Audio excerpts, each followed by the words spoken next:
Selamat siang pemirsa, Mahkamah Konstitusi menggelar sidang sengketa Pilpres 2014. Ya, pasangan Capres-Cawapres Prabowo Hatta hadir dalam persidangan. Sidang perdana sengketa Pilpres 2014 di MK mengagendakan mendengarkan penjelasan pemohon. Calon Presiden dan calon Wakil Presiden Prabowo Hatta hadir mengikuti persidangan. Selain pasangan Capres-Cawapres, sejumlah pimpinan Partai Koalisi Merah Putih juga hadir di persidangan. Atas kesempatan yang diberikan kepada saya. Majelis Hakim. Ya, dan untuk mengetahui seperti apa jalannya persidangan, kita langsung saja menuju ruang persidangan di Mahkamah Konstitusi.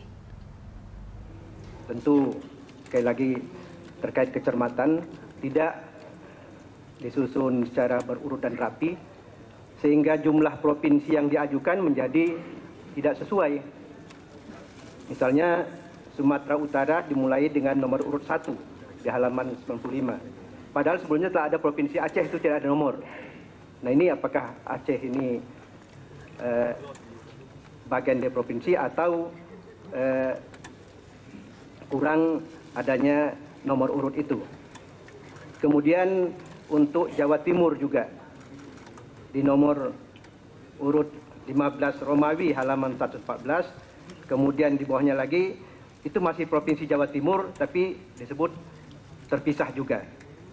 Nah, ini yang kedua, nanti mungkin penyempurnaan sistematika permohonan karena dalil yang diajukan oleh pemohon tumpang tindih dan pengulangan yang bisa mengakibatkan nanti ketidakjelasan dalil, obskur.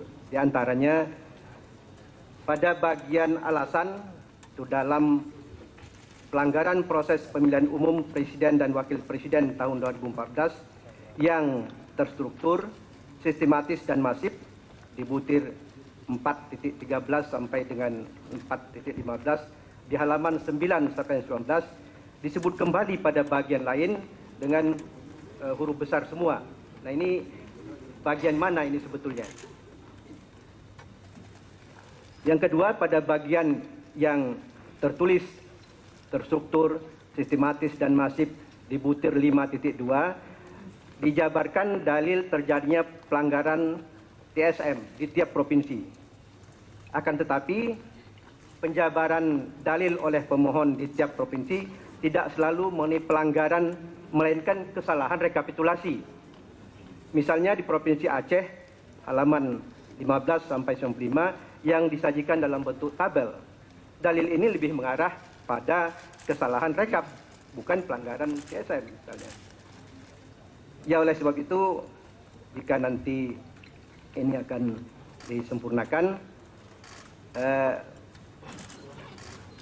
bila berdasarkan provinsi, maka pemohon dapat mendalilkan secara sistematik dan berurutan di provinsi mana terjadi kesalahan rekap dan atau pelanggaran TSM, sehingga nanti mudah juga bagi permohon, pihak terkait dan juga majelis untuk mempelajarinya. Atau disusun berdasarkan dalil kesalahan rekap dan menyebutkan di daerah provinsi mana terjadi kesalahan rekap tersebut. Kemudian yang berdasarkan pelanggaran TSM, daerah provinsi mana terjadinya TSM itu. Mungkin tadi di permohonan sebagian sudah diperbaiki, tapi yang menjadi pegangan majelis sampai sekarang adalah permohonan yang dimasukkan pada tanggal terakhir 26 perbaikan. Kemudian pemohon menyebut dalil adanya alasan termohon dengan sengaja mengabaikan rekomendasi Bawaslu Provinsi dan atau Panwaslu Kabupaten Kota agar melakukan klarifikasi dan atau pemungutan suara ulang atas permasalahan daftar pemilih khusus tambahan di PKTB itu, butir 416 sampai 424. Ini dapat disusun mungkin dalam dalil tersendiri. Kemudian ada hal lagi, secara normatif pada setiap dalil yang diajukan harus didukung oleh bukti-bukti yang cukup dan meyakinkan.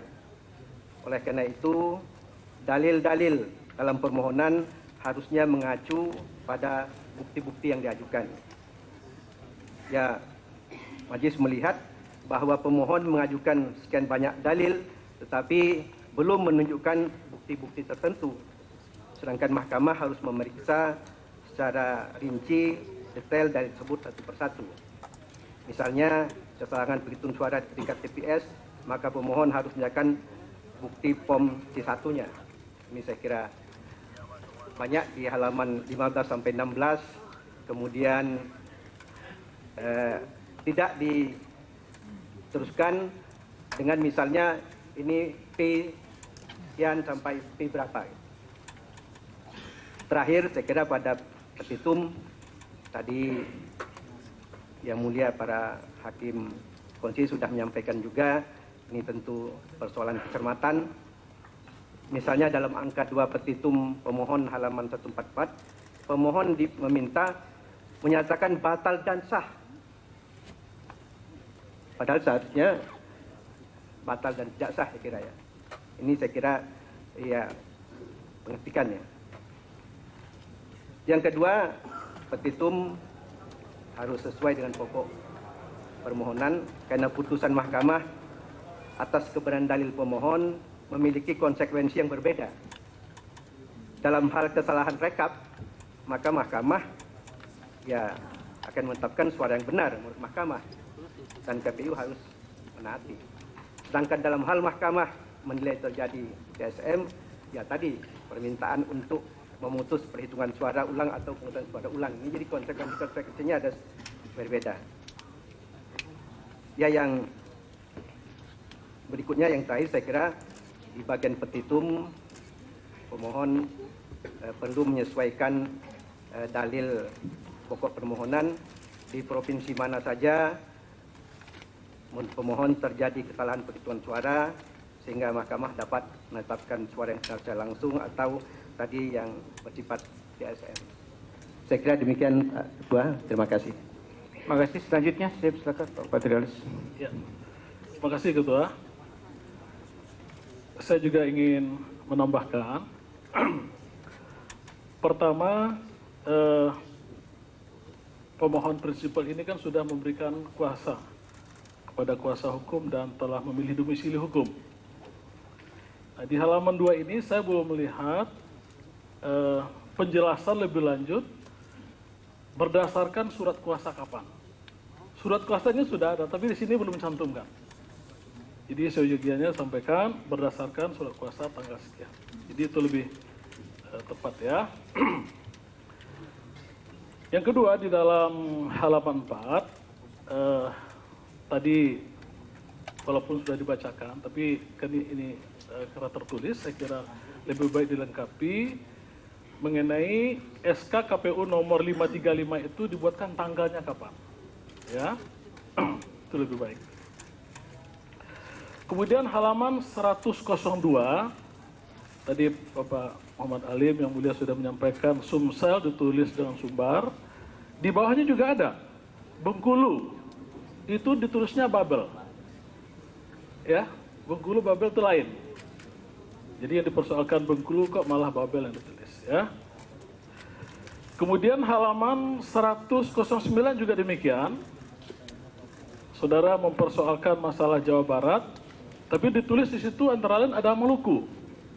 Ya, Maluku. Jadi kita paham mungkin ini agak tergesa-gesa ya.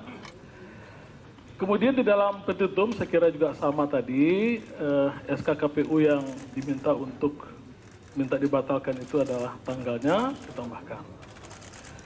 Kemudian satu hal lagi yang sangat penting lagi menurut hemat kami, karena saudara selalu bicara tentang masalah TSM, bisa diberikan satu gambaran secara tersendiri yang dimaksud dengan TSM itu apa, sehingga dia bisa masuk pada dalil-dalilnya.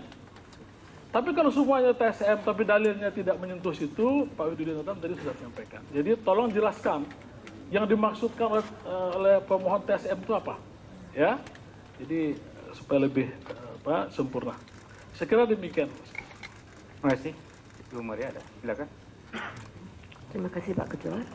Iya, saya karena terakhir sudah banyak yang memberikan tanggapan, tapi saya akan menguatkan kembali penomoran dari permohonan ini.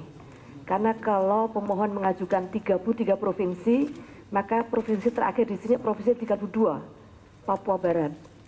Sedangkan ada satu provinsi, Provinsi Bali, halaman 124, tidak ada angkanya. Sehingga jadi mohon penomorannya ini dituliskan dengan baik. Ada Kepulauan Riau, halaman 106, tidak ada datanya di sana. Dan untuk memudahkan pemeriksaan antara dalil dan alat bukti yang diajukan, mohon setiap dalil yang diajukan kemudian dituliskan kemudian dalilnya alat bukti nomor berapa.